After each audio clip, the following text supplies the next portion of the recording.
د سوات د غرونو په ژورو کې داسې خزانه پټه ده چې رنګ یې تر سویسه رسیږي. زمرود یوه قیمتي ډبره چې سفر یې د تورو تیارو له کانونو پیلیږي او تر نړیوالو بازارونو رسیږي. د سوات زمرود چې د نړۍ په بازارونو کې ډیر وخت د هند د زمرودو په نوم پلورل کیږي، له تیرو څو لسیزو راهیسې د دې ښکلې درې له غرونو څخه راایستل کیږي. دغه قیمتي ډبرې د سوات له کانونو تر نړیوالو بازارونو او آن تر سویس پورې رسیږي او هلته د نړۍ په مشهورو سویسي ګړیو کې کارول کیږي. خو دا زمرود څنګه له ژورو کانونو راایستل کیږي؟ د سوداګرو لاسونو ته څنګه رسیږي او بیا له سواته تر نړیوال مارکیټ کوم سفر وهي؟ نن به د همدې سفر کیسه درته کوم او د سوات د زمردو له کان کیندونکو، سوداګرو او تجارانو سره به له نږدې وینو. په سوات دره کې د زمردو د راایستلو تاریخ تر 2500 کاله هم زیات لرغونی دی. د لرغونپوهانو په وینا د سوات له سیمې ترلاسه شوي زمرد په ننني فرانس کې د پخوانۍ رومي امپراتورۍ د پاتې شونو په کنډوالو کې موندل شوي دي. له دې سره تاریخي شواهد ښیي چې په لرغوني هند کې د زمردو ډیری قیمتي آثار په اصل کې د سوات درې او د افغانستان له پنجشیر درې څخه ترلاسه شوي وو. خو راوروسته بیا د سوات زمردو دغه کانونه پیړۍ نړۍ له پامه غورځولي وه، تر هغه چې په 1958 زیږدیز کال کې د سوات ریاست مهال دغه کانونه بیا وموندل سول. د زمردو کان بیل یو شمېر کانونه یې دلته، او دا وخت چې په کم کان باندې موږ موجود یو هغه حبیب الرحمن صاحب کان دی. حبیب الرحمن صاحب را سره دی. حبیب الرحمن صاحب اول خو ډېره زیاته مننه چې موږ ته وخت راکړه، معلومات راکړې چې دغه کان کله شروع شوی دی او څومره زمرد ترې راوځي. دا خو لږ خبره ده چې چا لږ کې صحیح، البته شروع کېدو د هغې چې لیز یو کال لیز ده، بیا چې میچوال انډرسټینډینګ باندې کمپنۍ سره دغه کېږي. خو اوسه پورې تقریبا الحمدلله د ریسنټلی مونږ اکشن وکړو 53 لیک الحمدلله دا دغه وشو. حالانکه ډېر نه دی خو بیا هم د څه نه نشته ښه دی، نو ځکه د دې خرچه ډېر زیات دی، نو دا هېڅ معنی نه لري. یا دا 50 لاک یا 60 لاک یا 70 دا هېڅ معنی نه لري، ځکه چې خرچه هم په لکونو کې ده که نه. بس د الله کار دی چې چاته څه نصیب وي بس هغه راخېږي. او لکه دلته بیا په دې سوات کې چې کوم زمرد دي دا ټوله یو شان دي که نه؟ فرق یې شته، کوالټي مختلفه وي؟ نه سوات زمرد خو ښه دي ټول، جنرالي خو ښه دي، خو نه کوالټي خو یي که نه په دې خپل کال کې هم وي. ها ګوره کلر باندې ډیپینډ کوي که نه، کوالټي په کلر ډیپینډ کوي، هلکه کلر وي، تیز کلر وي که نه. نو څومره کلر ښه وي دونه هغه کوالټي مارکیټ کې موږ ته پیسې، اکشن کې پیسې زیاتې کوي.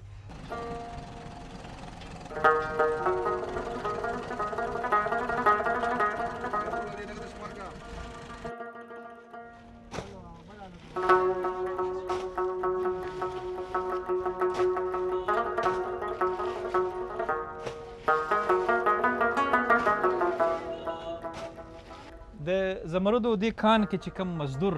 کار کوي، یو همدغسې زلمی را سره دی. اول د خپل نوم راته وایه، نوم دې څه دی؟ امیر واحد. امیر واحد ورور، له کله راهیسې دا مزدوري کوي او دا څومره ګران کار دی؟ تاسو دومره قیمتي کاڼي ډبرې راکاږئ، له مځکې راوباسئ، خو خپله دا څومره ګران کار دی بیا؟ یاره ډېر زیات ګران دی. زه خو تقریبا 1.5 کال نه لګیا یم او ډېر ګران کار دی، سخت کار دی. پوه شوې؟ یا در باندې ډاډ وشي یا داسې بل څه دغه وشي، نو لکه یا خوږ شي نو بیا به په کور کې پروت دی، نو ډېر سخت ګران کار دی. تاسو چې کله کوزیږئ څومره لاندې ځئ او بیا څومره وخت هلته تېروئ، بیا څومره وخت بعد راخیږئ بیرته؟ تقریبا بس داسې سهار ځو، صحیح شو، او 500 فوټه موږ ښکته کوزیږو، سهار 7 بجې ځو او مازدیګر 4 بجې بیا راځو، چوټي 4 بجې کېږي. صحیح.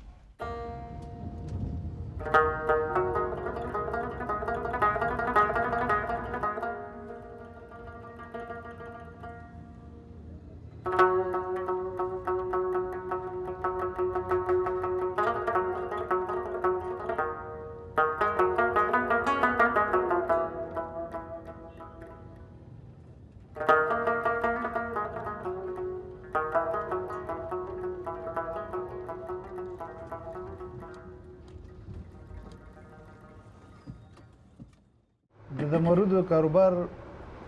دا خو زموږ د والي صاحب د وختو را روان دی کوم وخت کې چې کینګډم و دلته او په هغه وخت نه هم شروع وه اوس هم ښه دی مخکې هم ښه و انشاءالله بیا به هم ښه صحیح ده دا خدای پاک یو سوات له یو دغه ورکړی دی تحفه بالکل صحیح وایي د سلو کال نه پې راوند اباوټ دا خلک لګیا دي او تر اوسه پورې لکه ختم نه دی صحیح ده اوس هم امید دی چې ډېر مخې ته به نور هم وچلېږي اوس د دې طریقه دا وي چې دا مال کله راوځي که نه جي نو دې کې اکشن کېږي صحیح ده نو اکشن چې وشي نو دا یو پوره کمپلیټ لاړ لکه دا اوس فرض که دې ته 1 کیلو مال راغی که نه او په دې کې شا او بد نه معلوم نه دا یو کمپلیټ لاټي ټیک ده بیا موږ سیګریګیشن وکړو دا سیکنډ کو دا فرست کو او په دې طریقه دا یو کوالټي جدا کو دا دویم کو بیا دریم کو بیا څلورم کو یو فرست کو یو سیکنډ کو بیا تھرډ کو بیا بالکل کمزور هغه ټیبل بیا پروت دی هغه بیا تاسو ته وروسته بیا وښیو لکه نو داسې بیا چې موږ کمزوري جدا کو او خطي جدا کو لکه بیا چې کوم د کټینګ ګریډ یې هاتې بیا کټینګ ته وباسو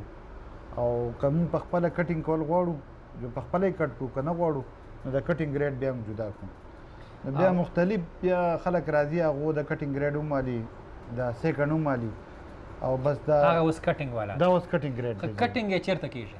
کټینګ د سوات کې هم کېږي او مین په پېښور کې نمک منډای کې کوو کټینګ صحیح ده مشینونو باندې کټ کوي او نه ایکسپیرینس کسان دي مشینان دلته هم دي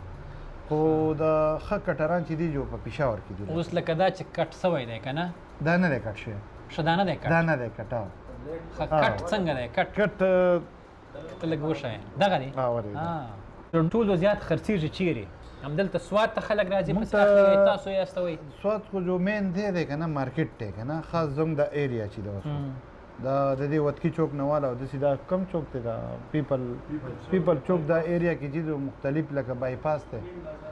مین بازاره پورې دا ایمرالډ دوکانونه دي اما مارکیټ دی دلته شیراز سینټر دی مین مارکیټ هغه دی او دا ټول مین کسان چې دي جو هلته ناستي دې له زیاتر کسان د بهر نه هم راځي او کم چې راتلی نه شي یا د ویزو مسله نو موږ ورته بیا مال پرووایډ کوو په اسلام آباد کې لاهور کې پېښور کې داسې هم لکه موږ په خپله هم ځو لکه او موسټلی دوی په خپله هم دلته راځي لکه د دفترو ته راځي دلته ډیلینګ وشي پیمنټ وکړي خپل مال ویسي لکه او د دې خرڅلاو څنګه کېږي لکه په کوم حساب باندې یو دانه کیرټ په حساب لکه دا بالکل دغه حساب دی د دې موږ د کیرټس حساب لکه په 15 کیرټ چې دي دا 1 ګرام خو موږ په کیرټس کې لکه بیا یو کیرټ په څو وي دلته د 1 کیرټ د 100 روپو نه والا د 100 نه د 100 روپو نه بیا تر څو او بیا د $10,000 پورې پر کیرټ پکې شته دی د 100 کلدارو نه واخلي بیا تر $10,000 پر یو کیرټ بالکل شا نمره پورې پکې تاسو $10,000 والا ستا نو هغه لږ قیمتي جو شته دی هغه مونږ کور ښودي شته دی جي ډېر شی دی خو هغه مونږ کور ښودي لکه دنګه لږ لاره ده که نه یو ټریولینګ کوو نو لکه چې کله د هغې مناسب پالټي بیا یې ګراوړو صحیح ده خو دا بیا معلومیږي څنګه ښه تاسو کم یې ورته وایاست لکه اوس $10,000 چې یو کیرټ دی دا اوس داسې دوی ته پوه کړم لکه ښه لایټ ټیک شو اوس دا یو دانه چې ده که نه دي نو دا څه ده 14-15 لاک ده نو داسې دا سایز هم دی لکه نو دا اوس لکه دا هم ګټه دانه ده که نه نو دا اوس 10-12 لاک روپۍ دي ټیک شو جي او دا چې دن دا د دې نه غټه ده نو دا تقریبا 50,000 کالدارې دي لکه او دا اوس لکه 10 لاک روپو نه په بره ده ښه دا تر 10 لکه ګرانه ده دا 10 لاک روپۍ پورته ده فار ایگزامپل ده صحیح ده او هغه دا 50,000 روپۍ یا میکسیمم لاک روپۍ شوله او په مالان کې وزن کې تر زیاته ده سایز کې تر زیاته ده او خدا بیا هغه څنګه دی دا ډیره کلیر ده او دا ډیره کلیر ده لسټر دی پکې کریسټل دی ښکلې دانه ده په جوړښت برابر ده صحیح ده او په دې کې دا کلیر نه ده دا کلیر نه ده داسې حساب زه بیا نه تو به نه پوهېږې اوس دا د دې ټول نه غټه ده که نه دا د دې نوم ارزانه ده بیا نو دا داسې حساب وي اوس بیا یو دا چې ته وایې چې دا ګرانه ده دا ماته دا ښکاري چې دا کټ سوی ده که نه دا نه ده کټ، دا نیچرل داسې راغلی ده. ښه دا کټینګ دا مټینګ کټینګ نه دی شي، کټینګ نه دی شي. صحیح.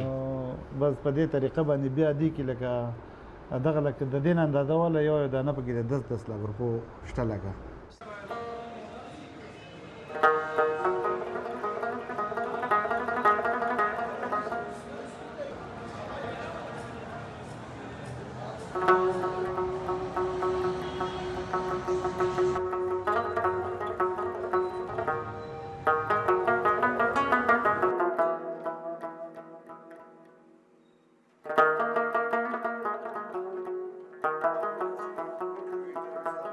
بدقسمتي دا دی چې الله پاک خو موږ له خزانې راکړي دي، خو د دې خزانو نه موږ پیدا وانغسته. د دې پیدا نورو خلکو زموږ نه چوته کړه. هغه ولې؟ لکه زموږ سره دلته کې کټینګ اینډ پالیشینګ انسټیټیوټ نشته دی. زمرود خو موږ راوباسو او زموږ د سوات زمرود الحمدلله آل اوور د ورلډ چې دی دا فیمس دي. خو زموږ سره که چېرې ښه کټینګ انسټیټیوټ وی نو د دې پیدې به موږ ته نور هم را رسېدلې وي. موږ زمرد والو فرب پام کې بینکاک ته لاړ شي، دوبۍ ته لاړ شي، د هغه ځای نه انډینز راشي. هغه انډینز دا زمرد زموږ نه والي، د هغوی سره بیسټ آپشن څه دی چې د هغوی سره مشینري ده، ښه مشینري ده. نو کله چې هغوی د دې کټینګ او پالیشینګ وکړي نو چې یو شی موږ په لاک روپۍ ورکړی دی هغه په ډالرو کې بیا په لکاو ورکوي. نو د حکومتي وخت نه بس زمونږ ډېرې ګیلې دي او هغوی سره موږ ډېر میټینګز وکړل، جړه فریاد یې ورته وکړو چې الله خزانه راکړې ده او د دې خزانې نه نور خلک مستفید کیږي، موږ ته هېڅ پیدا وانغسته.